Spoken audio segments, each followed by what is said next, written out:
Hey guys, I'm not sure if this is just something with my screen or if it's that foggy out where I am. Looking around me, it is kind of foggy. Yeah, that's just where I live. But yeah, I thought I'd just give a talk on, since it's around Mid-Lent right now, about some Mid-Lenten practices that go on, which I'm not gonna lie, I have some mixed feelings about. The two practices are the festivals of Mi Carême, which is an Acadian festival in Nova Scotia, middle of Lent. It's celebrated on the Thursday before the fourth Sunday of Lent, and as everyone would know, St. Patrick's Day. Now, what's known about these two holidays? What's these two holidays tend to be about, or at least de facto become, are like halfway points in the middle of Lent to mark the halfway year that you're halfway from Ash Wednesday to Easter, that you're almost done the fasting. That being said, what often happens at these holidays and these celebrations is that the fasting gets ignored. The fasting is neglected and abandoned for a day.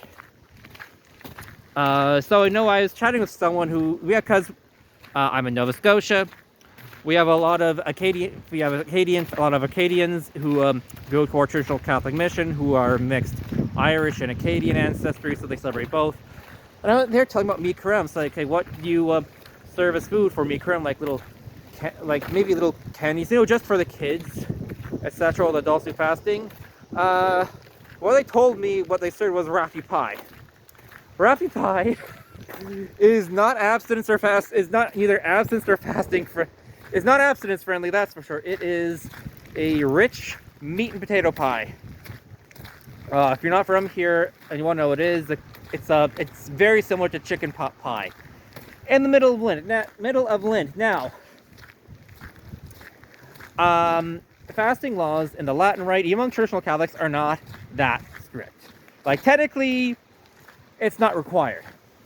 That being said, with Mi Carême, middle of Lent, not a holy day of obligation, I'd point out and add, you have the celebration where the custom is you go door to door, kids wear masks, and it's like almost like trick-or-treating. Right in the middle of the time of fasting. Hey, hello. So right in the middle of fasting, they dress up like trick-or-treaters, go door to door, get baked goods by custom, from what I understand. What they told me. They go home, eat this Raffi pie dinner, and even if you I guess you could do that, keep within the rules, especially if it's like little kids weren't bound to fast. That said, it seems like breaking the spirit of the law of fasting. St. Patrick's Day is no different. Now, in Ireland, it's a different matter. Ireland, it is a holy day of obligation. You're required to go to Mass, confession. And, honestly, if it's a holy day of obligation, you cheat on your Lenten resolutions. I know if you look at Taylor Marshall's videos on the topic, he says, like, even on holy days of obligation, you don't do the fasting, but you still keep those little penances. That being said, I'm a little more lenient, a little more understanding, especially in these days. You can and should. I personally am in favor of neither fasting or abstaining on Sundays. It is the Lord's Day. It is a day you should celebrate. That is my attitude. But that's in Ireland. I've heard rumors in Nova Scotia there is a St. Patrick's Day dispensation on St. Patrick's Day. Now, I've online been able to come across articles, old bulletins explaining the laws of fasting and abstinence in Nova Scotia prior to the Second Vatican Council. I didn't see anything about I didn't see squat about a St. Patrick's Day dispensation. I saw rules that forbade eating eggs. Basically, standard fast laws are actually a little bit strict, even a little bit stricter, actually. So I can't help but wonder if this is like a spurious dispensation. Like, it was just rumor that came up. It's just a rumor that came up. Some churchill Catholic dad came. He was told, and his parents maybe were not as strict as they should be. They were always partying St. Patrick's Day because they're of Irish ancestry, and it just became an abuse that everyone thought was a legitimate custom. Based on the evidence I've seen in my area, it's not. And Mi Carême, I'm sorry, there are a lot of quote-unquote Catholic customs over the centuries and Middle Ages that there are abuses that take place in Catholic culture. So, for example, Halloween is a famous one. So Halloween is quite famous. Now, it is a joyful fast. It's one day. It's on the night before All Saints Day. You dress up, get some candy. Now, in folk custom, you celebrate you talk about doing witchcraft and everything. Which, no, you're not supposed to do that as Catholics. It's not a day to glorify the devil. It's a day to celebrate the devil's defeat. Is what Halloween is supposed to be all about. How the saints triumph over the devil. And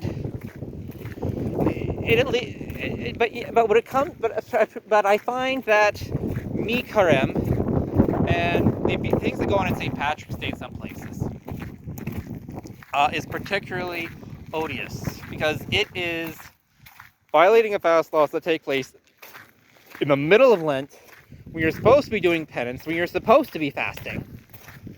The dispensations I see for it seem to be quite questionable, and from what I can tell, I'm not aware of it, even if with Mi Carême. Even if you keep it within the bounds and you're kind of not breaking any rules, having a big parties in the middle of Lent as a Catholic custom seems to at least violate the spirit of Lent. Like, can you imagine what if someone was Jewish and they celebrated Yom Kippur by the noonday on Yom Kippur by eating thumbnails, something because they didn't want to fast and want to have a party? It would miss the spirit of the law if someone was Jewish and did that. And it violates spirits of Lent. So I'm not a fan of Mi Carême or St. Patrick's Day, at least as they are celebrated. Again, you can celebrate Mi Carême and St. Patrick's Day within the rules, particularly St. Patrick's Day, which is a Catholic holiday to honor a legitimate saint, even if it's not a holy day of obligation where you are. You can and should, in my opinion, read Life of a Story, venerate St. Patrick, try to pray 100 times that day, and when you do have your one main Lenten meal, maybe have an Irish flavor to it, or maybe you can find some Irish fish recipes or something like that. But unless you are 100% sure, can have seen a pre-Vatican II text saying that you do not have to fast and abstain on St. Patrick's Day where you live, you should be fasting, abstaining on St. Patrick's Day. And Mi Carême, I'm not aware of any place where there is a dispensation for Mi Carême.